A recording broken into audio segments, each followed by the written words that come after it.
What a pleasure to welcome Reverend Ronald Ransom to Author's Corner. His book, Put Your Hands into Hers, Mary, Our Life, Our Sweetness, and Our Hope.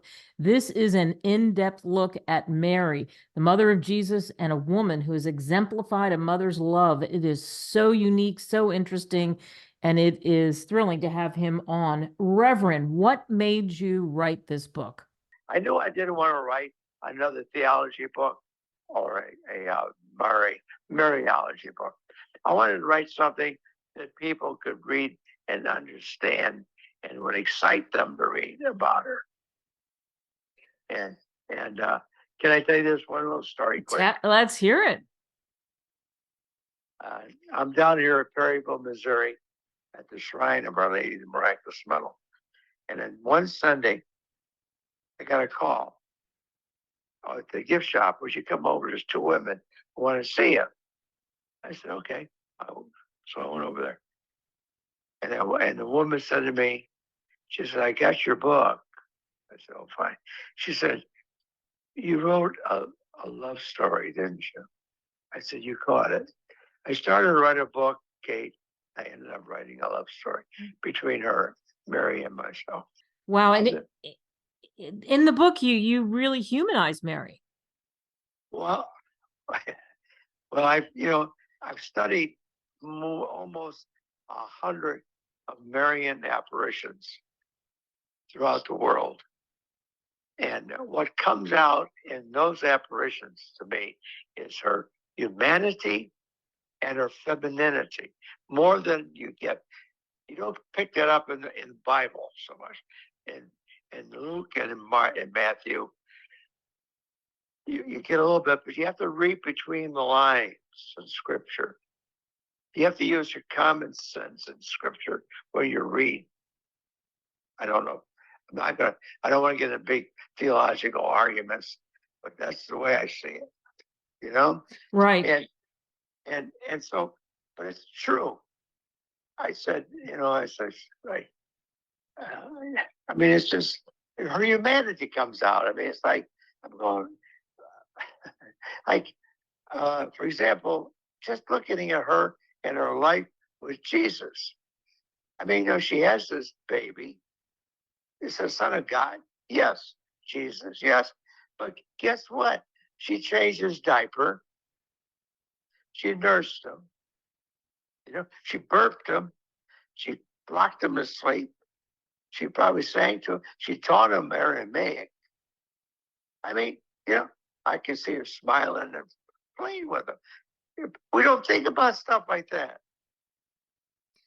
We don't think about stuff like that, but you have all these snippets of it that really do paint such a different picture. As you say, it's what you have to read in between, and you I mean, you're a theologian, you know these words. What did you find out, Reverend, maybe in writing this, that surprised you or delighted you about Mary? Well, I picked up all kinds of stuff from the apparitions.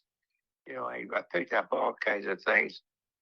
Oh Lord, I have to go into, for example, in the apparitions, she defies gravity,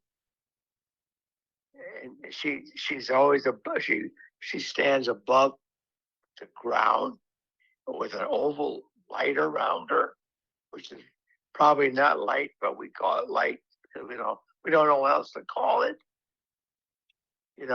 Right. And weather doesn't bother her at all. She appears, for example, in Our Lady of Knock in Ireland, she appears at pouring down rain and never gets wet. And she appears in a couple of places, apparitions in Belgium, and it's freezing cold outside, doesn't bother at all. And I mean, I could go on and on with what I've learned about Mary, she's just, and I have, like I said, it's hard for me to talk about her at times because I kind of tear up in this thing. I never thought I'd get so and yeah, I mean, I knew about Mary as a kid growing up in Chicago, but I never thought I'd be that close to her. What what does Mary, and getting close to Mary for you, and this book, and enlightening a lot of people about Mary and the way you wrote it in particular, what do you hope people take away from reading the book? I hope that they get to have a deeper relationship with her, personal relationship. I said, don't don't spend all your time arguing about this or that about Mary. Okay, just accept the fact that she's a mother of Jesus. All right, and he gave her to us from the cross. Before he was dying, he said, "This is your mother." Okay, and pray to her. Don't argue. Pray to her. Talk about her, but don't get all this stuff. People, especially at this time of life, we don't need all this stuff. Am I making any sense? You're making a lot of sense, and I'm thinking, based on where we are, as you say, Father, what is Mary? What is her inspiration, her compassion? Talking about the apparitions and why did they happen, and why that's significant. That's why I asked you that question. There are so many, and you've been blessed to have lived in so many places and preached in so many places, and you even told me a story about Fatima and what that was like, and people walk away from Fatima and they just feel so filled. There's something about the place, right? Oh yeah. I've been in Fatima twice, and I told you the story. I was in the hotel. That was it, wasn't it? Yeah, The the lobby. Rolling Stones.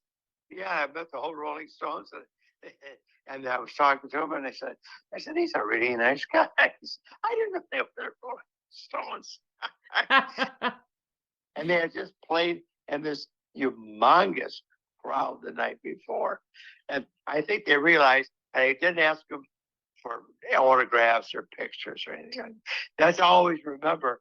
That's how I can remember the date when I was in Fatima the last time.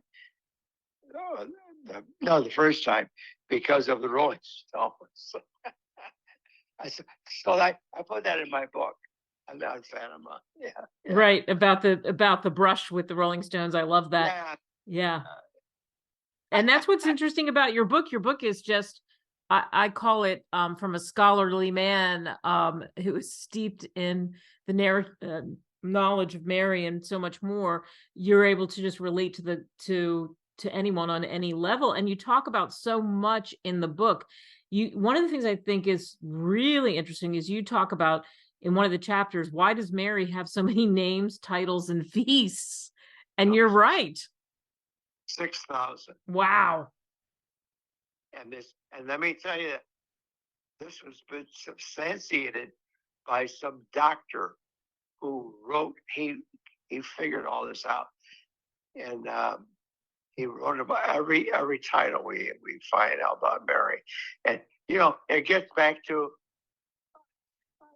the National Geographical magazine is not exactly a Christian magazine, right? Right. It's not a spiritual magazine. The front cover of the National Geographic magazine, I have a copy of it. It's got Mary's picture on the front. It says the most powerful woman in the world. What do they call her? Yeah, what does that tell you? Yeah, what does that tell you?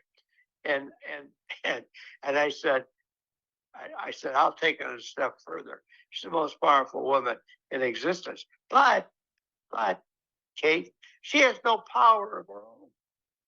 She has no power. You know why? She's not a goddess.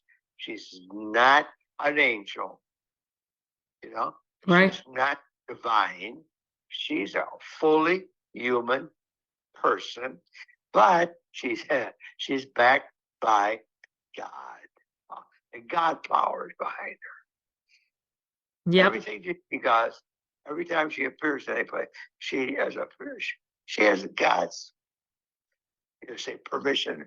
She fulfills His will. Yeah. And she said, she said, behold, the handmaid of the Lord, be it done unto me according to your will. She said it after Gabriel appeared to her. And everybody knows that. And if you're reading the St. Luke's Gospel, we all can agree with that. Right. And the other thing I learned is, it really hit me home, is we think there's about 1 billion Christians in the world altogether, but they believe in Mary. But you know what? There's 1 billion Muslims in the world who believe in Mary. They call her Maria, which is probably closer to her real name, which means God's beloved. I tell people I give talks, I said, if you're someplace where it's a Muslim mosque, call up and talk to them. I said, there's more things about Mary in the Quran than there are in the New Testament. They look at me like, oh. Wow. You definitely have enlightened us, Reverend. Thank you so much. You can get the book on Amazon, Barnes and Noble. What a conversation. Thank you. Thanks a lot, Kate. God bless you. Bless you too.